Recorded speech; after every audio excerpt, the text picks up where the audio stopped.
मैं doctor R के पुरोहित, आपका स्वागत है।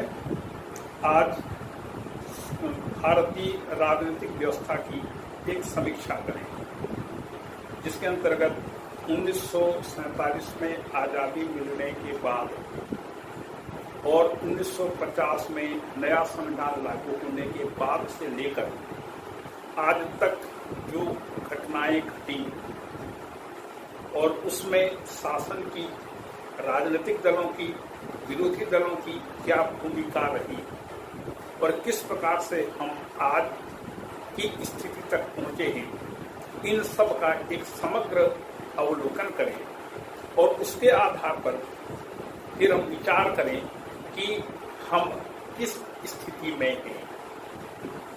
यह आत्म अवलोकन है। इसमें खुद की भी आलोचना होगी और शासन की तो आलोचना होगी, क्योंकि शासन की यदि आलोचना न की जाए तो फिर अध्ययन पूरा नहीं हो सकता। तो देखें, एक समीक्षात्मक अध्ययन 1947 में जब हमें आजादी मिली तो भारतीय नेताओं के कंधों पर एक सबसे बड़ी जिम्मेदारी यह आई कि वे देश के लिए एक नए संविधान का निर्माण करें। और स्वतंत्रता प्राप्ति के पहले क्योंकि संविधान सभा का गठन हो चुका था और उस संविधान सभा के ऊपर यह जिम्मेदारी थी कि वह देश के लिए न केवल एक संविधान का निर्माण करे, अपितु वह जब तक नया संविधान लागू नहीं हो जाता तब तक वह शासन करने का भी काम करे। तो 1947 में सत्ता परिवर्तन हुआ। डॉक्टर राजेंद्र प्रसाद आगे चल करके राष्ट्रपति बने। पंडित नेहरू 1946 में ही जब पहली बार उत्तरदायी सरकार की स्थापना हुई तो प्रधानमंत्री के पद का उन्होंने शपथ लिया। स्वतंत्रता मिलने के बाद सबसे बड़ी समस्या, पहली समस्या यह थी कि किस प्रकार से सांप्रदायिक दंगों को नियंत्रित किया जाए, समाप्त किया जाए और देश में शांति व्यवस्था की स्थापना की जाए। तो शासन ने अपने स्तर पर जो भी किया, उस जमाने में जितनी हमारी समझ बूझ थी उसके अनुसार हमने, हमारे राजनीतिक नेताओं ने देश को सांप्रदायिक दंगों से मुक्त किया और शांति की स्थापना की। फिर दूसरी समस्या यह आई कि चूंकि भारतीय स्वतंत्रता अधिनियम 1947 में देशी राज्यों को उनकी पैरामाउंसी, उनकी प्रभुसत्ता वापस कर दी गई थी, इसलिए यह एक सबसे बड़ी जिम्मेदारी यह थी कि किस प्रकार से इन देशी राज्यों को भारतीय संघ में सम्मिलित होने के लिए प्रेरित किया जा सके और उनको भारतीय संघ में शामिल किया जा सके। तो संयोग से और हमारी किस्मत से सरदार पटेल के रूप में हमें एक योग्य गृह मंत्री मिले, जिन्होंने साम, दाम, भेद और दंड, इन चारों नीतियों का प्रयोग करते हुए जितने भी देशी राज्य थे, इन सभी देशी राज्यों को भारतीय संघ में सम्मिलित होने के लिए मना लिया और भारतीय संघ में इनको सम्मिलित कर दिया।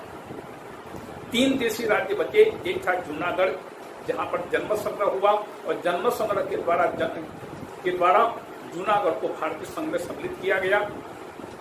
हैदराबाद में 1948 में पुलिस कार्यवाही हुई। पुलिस कार्यवाही किसे कहते हैं?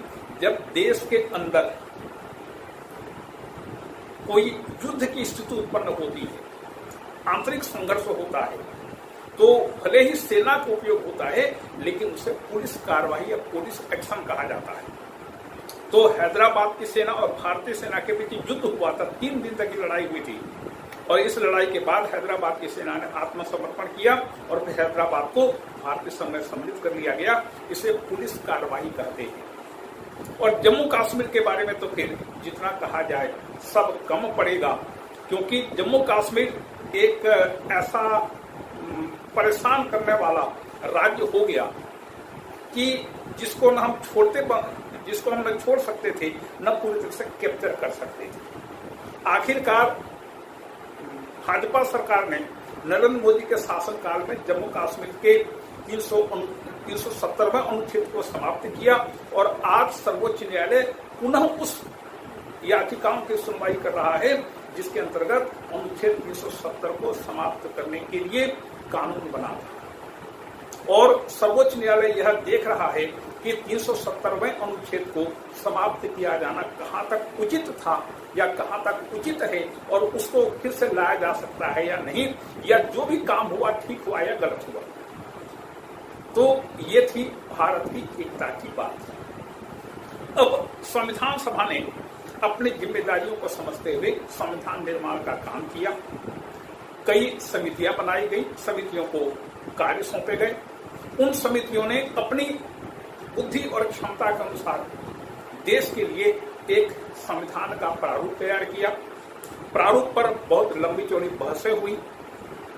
डॉक्टर अंबेडकर प्रारूप समिति के अध्यक्ष बने और उनके नेतृत्व में संविधान का पूरा प्रारूप तैयार किया गया, संविधान को लिखा गया। Doctor BN. राव ने, जो कि संवैधानिक सलाहकार के रूप में काम कर रहे थे, उनका भी योगदान भारतीय संविधान के निर्माण में कम नहीं था। लेकिन संविधान में जो भी चीजें सम्मिलित की गई या जिन चीजों को हटाया गया, यह वर्तमान समय में तो संविधान का या उस समय संविधान सभा का जो भी रूप हमको देखने को मिला, इसमें 3 व्यक्तियों की भूमिका सर्वाधिक प्रमुख रही। एक पंडित नेहरू, दूसरा सरदार पटेल और तीसरे डॉक्टर राजेंद्र प्रसाद। इन तीनों की पूरी सहमति मिलने के बाद संविधान को अंतिम रूप दिया गया। कई बार ऐसा भी होता था कि डॉक्टर अंबेडकर या डॉक्टर बी.एन. राव कोई व्यवस्था बना करके ले जाते थे, लेकिन इन 3 नेताओं के द्वारा उन पर सहमति नहीं हो पाती थी, उनकी स्वीकृति नहीं मिल पाती थी। तो इन तीनों नेताओं ने जैसा कहा, डॉक्टर अंबेडकर ने उसी प्रकार से संविधान को प्रारूप बना करके दिया। संविधान सभा में विस्तृत चर्चा हुई और चर्चा होने के बाद सर्वसम्मति से 26 नवंबर 1949 को संविधान सभा ने संविधान को पास कर दिया। कुछ प्रावधान तत्काल लागू कर दिए गए और शेष प्रावधानों को, संपूर्ण संविधान सहित शेष प्रावधानों को यह तय किया गया कि 26 जनवरी 1950 को लागू किया जाएगा। और 26 जनवरी 1950 को इस प्रकार से हमारे देश का संविधान लागू हुआ। 1950 में संविधान लागू हो जाने के बाद आज 2023 तक 105 संशोधन हो चुके हैं। इन 105 संशोधनों में अनेक अनुच्छेदों को निरस्त किया गया है, अनेक नए अनुच्छेद जोड़े गए हैं। अनुसूचियां पहले 7 थी, अभी 12 तक अनुसूचियां हो चुकी हैं। पहले 8 अनुसूचियां थी, इसके बाद ये 12 अनुसूचियां हो गई हैं। इस प्रकार से 1950 का जो संविधान था उसमें युगानुकूल, परिस्थिति के अनुकूल अनेक प्रकार के संशोधन किए गए हैं। इस प्रकार से हमारे देश का संविधान युगानुकूल परिवर्तित हो सका है और वह अपने आप को परिस्थिति के अनुकूल समायोजित कर चुका है। इसलिए आज की तारीख में यदि कोई भी सरकार, कोई भी संगठन, कोई भी समूह संविधान को बदलने के लिए कोई मांग करेगा या ऐसा कुछ प्रयास होगा तो पूरे देश की जनता इसका एक स्वर से विरोध करेगी, क्योंकि संविधान हमारे मन की अभिव्यक्ति है। यह हम पर थोपा गया नहीं है, यह हमारी प्रवृत्ति बन चुकी है। 1950 में जो संविधान लागू हुआ तो शुरुआती दौर में हो सकता है कुछ लोगों को थोड़ी सी परेशानी हुई हो, लेकिन आज इतने वर्ष बीत जाने के बाद यह संविधान अब हमारी प्रवृत्ति बन गई है, यह हमारी सहज वृत्ति बन गई है और इसे हमने तन से, मन से और कर्म से स्वीकार कर लिया है। और यही कारण है कि इसी संविधान के बलबूते पर आज भारत दुनिया का सबसे बड़ा लोकतांत्रिक देश का दर्जा प्राप्त कर चुका है। दुनिया में चीन जनसंख्या की दृष्टि से बड़ा था, अब चीन भी जनसंख्या की दृष्टि से भारत के बाद आ गया है। और जहां तक लोकतंत्र का प्रश्न है, भारत में जितना बड़ा लोकतंत्र है, दुनिया के किसी भी देश में ऐसी लोकतांत्रिक व्यवस्था नहीं है। और वह भी इसलिए प्रसिद्ध है क्योंकि यह उदार लोकतंत्र है। उदार लोकतंत्र जिसमें सभी प्रकार की सुविधाएं, सभी प्रकार से सब चीजों को लेकर चलने की प्रवृत्ति, सहिष्णुता की प्रवृत्ति, भाईचारे की प्रवृत्ति, ये तमाम चीजें जिसमें होती हैं उसे उदार लोकतंत्र कहा जाता है। विरोधी को शत्रु नहीं माना जाता, विरोध को स्वीकार किया जाता है। मनभेद नहीं होता, मतभेद होता है। मतभेद का होना आवश्यक भी है। और इसी उदारता के कारण आज भारत का लोकतंत्र जीवित है और यहाँ पर लोग जितने स्वतंत्रता का, अधिकारों का उपभोग करते हैं, दुनिया के किसी भी देश के नागरिक इतने अधिक अधिकारों का उपभोग नहीं करते। तो आज भारत दुनिया का सबसे बड़ा लोकतंत्र बन चुका है। और क्योंकि संविधान निर्माता लोकतांत्रिक व्यवस्था के प्रति पूरी तरह से कटिबद्ध थे, इसलिए उन्होंने भारतीय लोकतांत्रिक व्यवस्था को इतना बढ़िया बनाया कि लोग उसे स्वीकार कर सकें और उनको कभी भी यह अनुभव न हो कि ऐसी संवैधानिक व्यवस्था हम पर थोपी गई है, इसलिए हम थोपी हुई चीज को स्वीकार नहीं करेंगे। दुनिया में जहां कहीं भी कोई व्यवस्था जनता पर जबरदस्ती थोपी गई है, वह व्यवस्था कभी भी स्थायी नहीं बन सकी। विचार करिए, सोवियत संघ में साम्यवादी व्यवस्था, जर्मनी में नाजीवादी व्यवस्था, मुसोलिनी के नेतृत्व में इटली में फांसीवादी व्यवस्था, या दुनिया के किसी भी देश की व्यवस्था को देख लीजिए, यदि व्यवस्था थोपी गई है तो उसे जनता कभी भी स्वीकार नहीं कर सकती।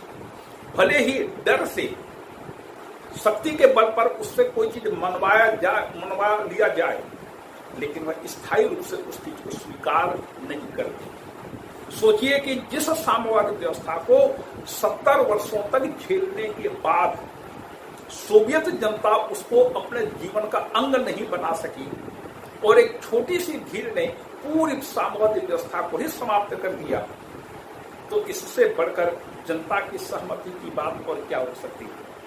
इसीलिए टी.एच. ग्रीन ने बिल्कुल सही कहा, will not force is the basis of the state. इच्छा नहीं, इच्छा शक्ति नहीं ही राज्य का आधार है। राज्य का आधार इच्छा है, शक्ति नहीं है। दुनिया में आज तक जो भी घटनाएं घटी, जो भी काम हुए, यदि वे सहज रूप में हुए हैं, तब उस चीज को पूरी जनता स्वीकार करती है और वह स्थायी बनता है।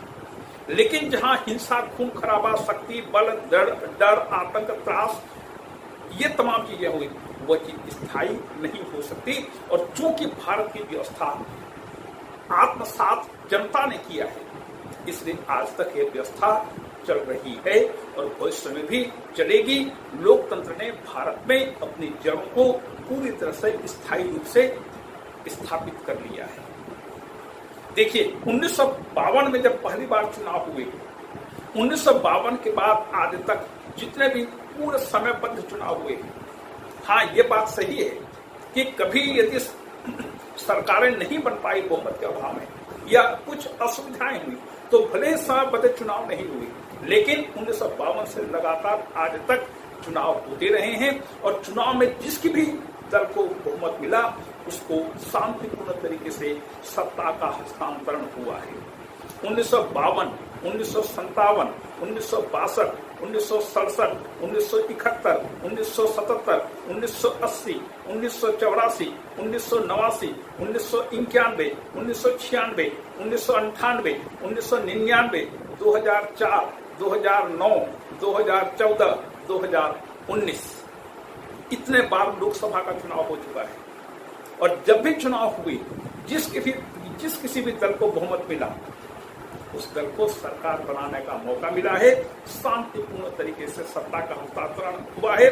और चूंकि संवैधानिक प्रावधानों का निरंतर उपयोग हो रहा है, उसका पालन हो रहा है, इसलिए भारत में संविधानवाद की स्थिति भी देखी जा सकती है। संविधानवाद का मतलब है संवैधानिक व्यवस्थाओं का पालन करना और संवैधानिक व्यवस्था को लागू करना, इसे ही संविधानवाद कहते हैं। तो 1950 से लेकर के आज तक जितने भी सरकारें बनी, इन सभी सरकारों ने नियमित रूप से तमाम संवैधानिक व्यवस्थाओं का प्रावधानों का पालन किया है और संविधान के प्रति उन्होंने अपनी प्रतिबद्धता दिखाई। अब तो सर्वोच्च न्यायालय ने भी अपने निर्णय में कह दिया है कि संविधान का एक मूल ढांचा है, उस मूल ढांचे को आप परिवर्तित नहीं कर सकते। और कैसा भी काम हो, किसी ने भी काम किया हो, कोई भी कानून, कोई भी संशोधन हो, यदि संविधान के मूल ढांचे को प्रभावित करता है या संविधान के मूल ढांचे के विपरीत है तो निश्चित रूप से सर्वोच्च न्यायालय के द्वारा अवैध घोषित किया जाता है। अभी तक का यह हमारा अनुभव है।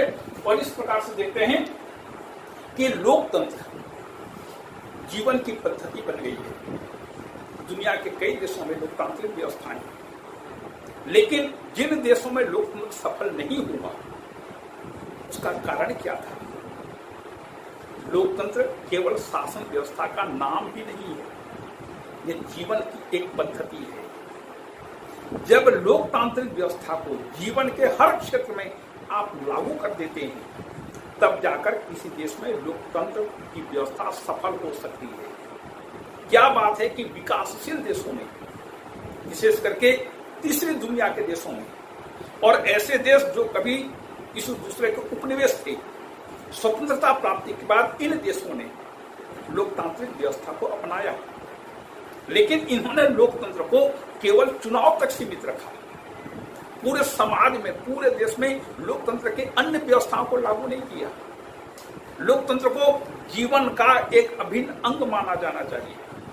जीवन के हर क्षेत्र में, राजनीति के क्षेत्र में, समाज के क्षेत्र में और अर्थ के क्षेत्र में, नैतिकता के क्षेत्र में, सभी चीजों में लोकतंत्र को लागू किया जाएगा, तब जाकर के देश में लोकतंत्र सफल हो सकेगा। और यदि जैसे अधिकांश देशों में आर्थिक क्षेत्र में लोकतंत्र को स्थापित नहीं किया गया, सोचिए कि जो व्यक्ति आने वाले कल की चिंता से हमेशा ग्रसित है, उसके लिए देश में कोई भी शासन हो, कोई भी कानून हो, कोई भी शासक हो, उससे कोई फर्क उसको नहीं पड़ता। तो व्यक्ति के सबसे पहले पेट भरने के बाद वह आगे पीछे की बातें करता है, सोचता है। लेकिन यदि आदमी भूखा रहेगा तो उसके लिए केवल पैसा ही या केवल अन्न ही उसके लिए मुख्य चीज है, अन्य चीजें नहीं है। तो जब तक आर्थिक प्रजातंत्र की स्थापना नहीं होगी, देश का राजनीतिक प्रजातंत्र सफल नहीं हो सकता। स्वतंत्रता, समानता, भ्रातृत्व जैसे चीजें ये लोकतंत्र के आधार माने जाते हैं कि स्वतंत्रता का वातावरण होना चाहिए, समाज में कोई विशेष हित नहीं होना चाहिए और लोगों में भाईचारे का भाव होना चाहिए। जब तक ये सब चीजें नहीं होंगी तब तक किसी देश में लोकतंत्र सफल नहीं हो सकता। और दुनिया के जिन देशों में लोकतांत्रिक व्यवस्था समाप्त हो गई, अन्य व्यवस्थाएं लागू हुई, उसका एकमात्र कारण यही था कि इन देशों ने लोकतंत्र को केवल चुनाव का ही पर्याय मान लिया कि चुनाव हो गया, लोकतांत्रिक सरकार की स्थापना हो गई, मतलब लोकतंत्र हो गया। यही मात्र लोकतंत्र नहीं है, यह संपूर्ण जीवन के हर क्षेत्र को छूता है। जब तक जीवन के हर क्षेत्र में लोकतंत्र की स्थापना नहीं हो जाती तब तक लोकतंत्र किसी भी देश में सफल नहीं हो सकता। और भारत के लिए एक अच्छी बात यह है कि भारत ने लोक कल्याणकारी योजनाओं के माध्यम से जीवन के हर क्षेत्र में लोकतंत्र को स्वीकार किया है, स्थापित किया है और यह काम निरंतर जारी है और इसीलिए भारत में लोकतंत्र सफल हुआ है। और भारत में आगे देखें, अधिकार भी है, कर्तव्य भी है, विचार अभिव्यक्ति की स्वतंत्रता भी है तो सीमाएं भी, समानता है तो कुछ वर्ग के लोगों को विशेष अधिकार दिए गए हैं, सहमति है तो विरोध भी है, बहुमत का शासन है तो अल्पमत को भी मान्यता दी गई है। तमाम चीजें, ये सभी चीजें जब तक किसी देश में नहीं होंगी तब तक किसी देश में प्रजातांत्रिक व्यवस्था सफल नहीं हो सकती। और भारत में लोकतंत्र सफल रहा है, सफल है और इसीलिए आज दुनिया का सिर बना हुआ है। और मतदान का प्रावधान है। आजकल कितने चुनाव होते हैं, लोकसभा, विधानसभा, नगर पालिका, नगर निगम, नगर पंचायत, ग्राम पंचायत, जिला पंचायत, जनपद पंचायत, तमाम प्रकार के चुनाव होते हैं। इन चुनावों में जिसको सबसे ज्यादा वोट मिलता है ऐसे व्यक्ति चुन करके पद ग्रहण करते हैं और अपने से संबंधित जिम्मेदारियों का पूरी तरह से निर्वाह करते हैं। और लोकसभा है जो कि जनता का प्रतिनिधि सदन कहा जाता है। लोकसभा के सदस्य जनता के द्वारा मतलब नागरिकों के द्वारा वरिष्ठ मताधिकार के आधार पर 5 वर्ष के लिए चुने जाते हैं। राज्यसभा के सदस्य राज्यों का प्रतिनिधित्व करते हैं और राज्यों की विधानसभाओं के द्वारा चुने जाते हैं। यह संसद देश का जनमत का दर्पण माना जाता है। ये भारतीय लोकतंत्र का एक सामान्य सा परिचय है। अब इसके आगे देखेंगे कि भारतीय लोकतंत्र का दुर्बल पक्ष क्या है। केवल लोकतांत्रिक व्यवस्था को हमने स्थापित कर दिया, हम बड़े मुगालते में हैं कि भारत का लोकतंत्र दुनिया का सबसे बड़ा लोकतांत्रिक देश है, लेकिन सबसे बड़ा होना और गुणात्मक होना अलग अलग चीजें हैं। हम लोकतंत्र के लिए लोकतांत्रिक हैं, लेकिन मात्रा की दृष्टि से लोकतांत्रिक हैं, गुणात्मक दृष्टि से नहीं है। तो कौन कौन से अवगुण हमारे लोकतांत्रिक व्यवस्था में आ गए हैं, इसकी चर्चा फिर अगली बार करेंगे। आपको धन्यवाद।